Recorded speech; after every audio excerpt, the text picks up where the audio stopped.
could try. That'd be cool. Thanks everybody for coming out to the expo and for being here to listen to me talk tonight. The main point here is to find out about opportunities here in the Pacific Northwest, and so I want to really quick tell you about a race that I helped put on in May 10th. I helped put on the Lost Lake 25K and 50K race. It happens right down here in the Chuckanuts, and it's a really great event, and I encourage you all to look into possibly either running it or volunteering for it. Anyway, as she was saying, my name is Heather Anderson. A lot of you might know me as Anish. That's my trail name, the one I use when I'm out hiking. And I hiked the Pacific Crest Trail in 2013 in 60 days, 17 hours, and 12 minutes. And that was a new self-supported speed record. I carried all of my own gear, mailed myself all of my food in advance, and walked into and out of towns to pick up that food. So I was completely self-supported and self-contained on that adventure. Normally when I talk about my hike, I have like an hour to talk, and I only have about half that right now. So I'm just gonna start out by showing you a little slideshow of a lot of my pictures, and then I'll share with you a few stories as well as my motivation for doing this adventure. So you wanna go ahead and hit play?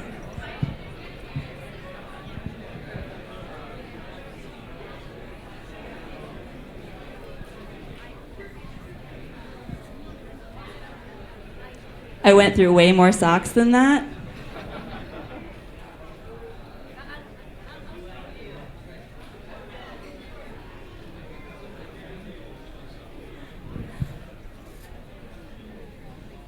This was the start at the southern terminus, which is 50 miles southeast of San Diego.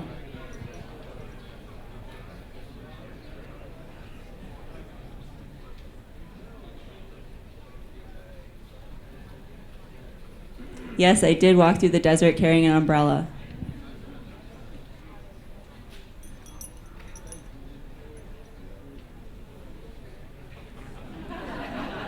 And they were delicious.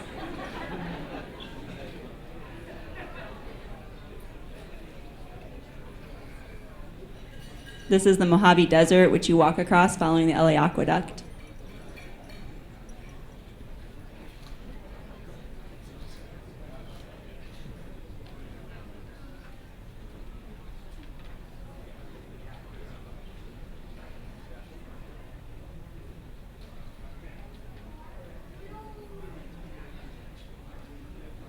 That's not poop.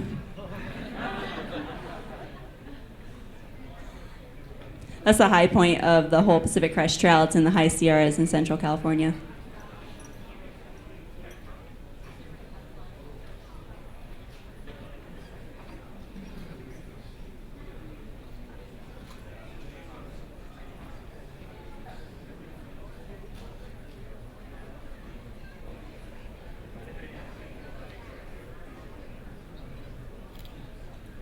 I actually camped on Muir Pass, and I don't really recommend it. It was very, very cold up there.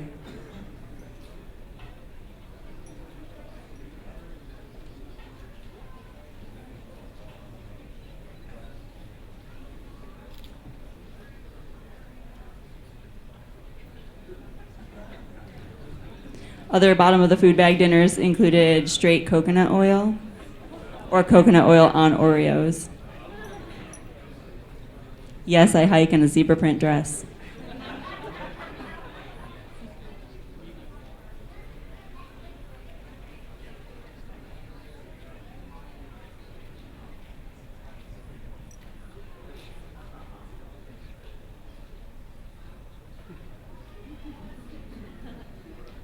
This was at mile 2000.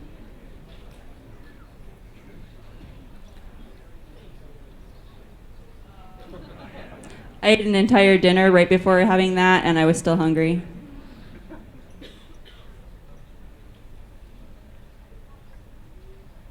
Right after I took this picture, I actually saw a herd of 35 goats. Mountain goats, not just regular goats. That would be anticlimactic.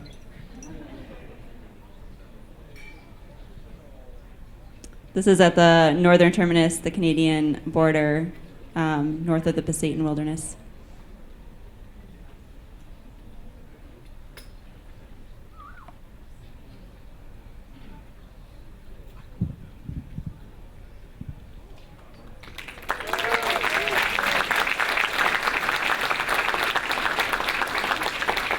Don't worry, I'm not texting.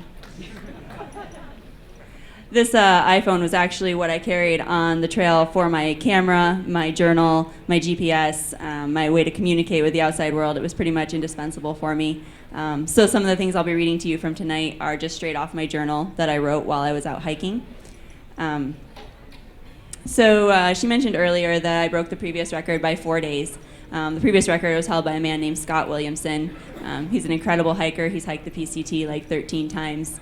And prior to me setting out on this adventure, I really didn't actually believe that I could break his record, but I was going to give it a try. And to me, it just seemed logical.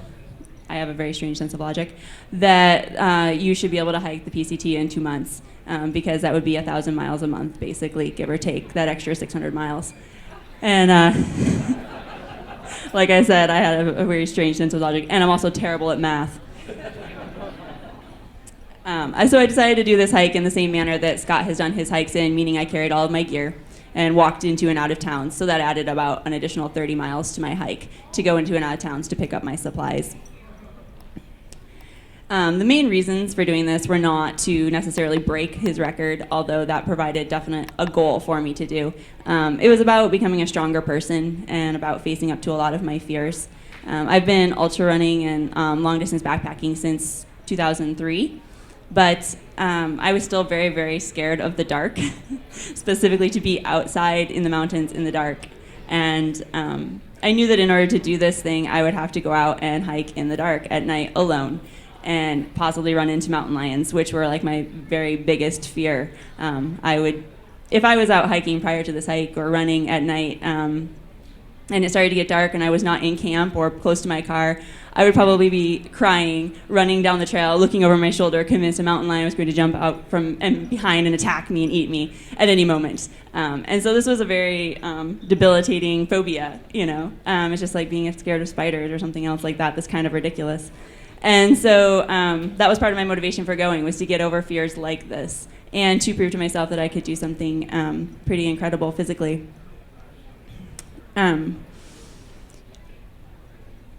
I didn't start out my life as an athlete. I know a lot of you here are very, very active people. I mean, that's why we have all these races and things like that here. I actually, growing up, never did anything athletic. I was very studious and quiet kid that sat around the house and watched TV and played video games and wrote and read a lot of books. And so I didn't actually start running or hiking until I was in my 20s. And something I wrote on my Facebook page in the course of this hike, when I got to Snoqualmie Pass, resonated with a lot of people. And so I'm going to share that with you guys tonight and kind of tell you about how that really mattered in the scope of this hike. So here's what I wrote. I imagine people may think that I'm a natural athlete, the girl who played sports all through school, when in fact the exact opposite is true. I was an overweight child, a bookworm who sat with her nose in an adventure book and daydreamed. I never exercised and couldn't make it around the track without walking. When I graduated high school, I weighed 200 pounds. I daydreamed of adventure, but the thing I daydreamed the most was that I would someday set a record. Not just any record, though, an athletic record. I wanted so desperately to not be what I was. I hated my body and myself. I consoled myself by eating a bowl full of Oreos and milk as though they were cereal. But somewhere deep inside, I knew I was capable of doing something more. When I was 20, I met something that would forever change my life, a trail. Though my first few hikes were miserable as I forced my body to work for the first time, I was enthralled. Trails took me on adventures I craved and to beautiful, wondrous, wild places. I lost my heart and soul and eventually 70 pounds to the trails. Now I am a few short days away from fulfilling my oldest daydream, setting an athletic record. I cry when I think about all the things I have overcome to get here, both on this hike and off. It makes me ever so grateful to that chubby girl who dared to dream big, audacious dreams. I am even more thankful that she grew up to be a woman courageous enough to make those dreams a reality. The reality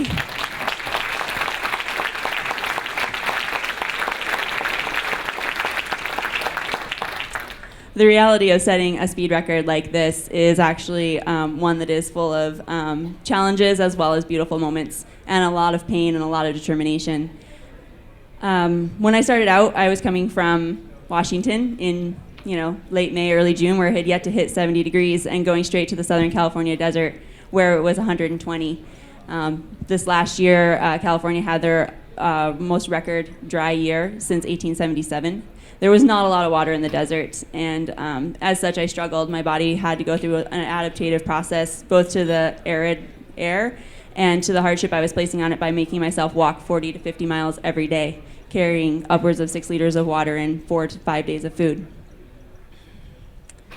All of those challenges resulted in me not being able to sleep due to my body being in so much pain, and also not being able to sleep because it just took me a long time to cover the mileage.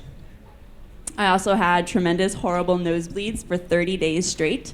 And I'm not just talking about a little bit of blood, I'm talking about gushing blood that wouldn't stop. So I had to hike bent over like this until it finally would stop, just because my nose was drying out so much. I wrote this after my first week on the trail. A snapshot of life, the first week of a record attempt. My day starts at 5 a.m. I will walk all day at 3 miles per hour, stopping only to get water, dump sand from my shoes, and such. Each stop lasts but a few minutes. I walk until the miles pile up, until night falls and my headlamp comes out, until the aching in my feet and legs seems unbearable. The last miles I am stumbling, tripping on whatever is in the trail. Finally, I pitch my tent on whatever surface is available. It may be flat or not.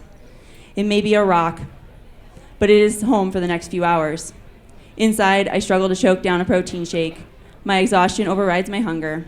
I peel socks off from blistered, swollen feet. I crawl into my sleeping bag and prop my feet on my food bag. Pain, spasms, cramps, sharp cries that shoot along my nerves. My legs and feet make it hard for me to sleep. I clench my teeth against the jolts and wait for exhaustion to overcome me again. A few hours later, I am awakened by my alarm. Bleary-eyed, I wish to go back to sleep, but then I remember all that believe in me and everyone cheering me on. Bolstered by my task and those who support me, I have the courage to put my battered feet back in the worn-out shoes and go once more. I also faced issues of hunger. I once hiked 20 miles on one Cliff Bar. I hiked in extreme heat without water. I hiked 13 miles once without water, and it was 120 degrees. And I also ran into 4 mountain lions. Yes, 4. The thing I was the most terrified of before I began this hike. The first one I ran into, it was a complete surprise. Well, they were all complete surprises. Nobody ever plans to run into a mountain lion. It was a very surreal experience. I actually started barking at it, which is not exactly what they tell you to do in guidebooks. And in fact, for a moment, I didn't realize I was the one doing the barking. I was like, why is there a dog out here? And I was like, oh, that's me. And the mountain lion ran a short distance from me and then just looked back, and I can imagine it was quite confused. And I just looked at it and went, whoop, whoop, whoop. And it ran away. I subsequently ran into 3 more mountain lions along the way. And the last one, the 4th one, I ran into in northern Oregon, actually, the night before I crossed into Washington. I was on the backside of Mount Hood. And when I ran into that mountain lion, I definitely had this experience where I realized that I was no longer afraid of mountain lions, and instead I was more like a mountain lion, even though that sounds a little corny. But I had become very much at home out here in the mountains, and I was unafraid to walk at night or during the day, and I felt like nothing could really stop me on my journey. And so I'll tell you a little bit about that encounter. I was hiking along, and it got to be about 9 p.m., and I came to the Sandy River, which is a glacial river coming down off of Mount Hood. It was really deep. It was about thigh deep, and chocolate milk and very, very cold, as glacial rivers usually are. And I prodded around with a stick till I found a spot that didn't seem to have a lot of holes, and I waded in against the advisement of several parties that were camped waiting for it to go down in the morning. And so in the dusk, I went through the river, and about halfway across, the current actually did pick me up and spun me around. But I was able to bring my foot back down, luckily, because if I'd gone in, I would have definitely gone downstream quite a ways.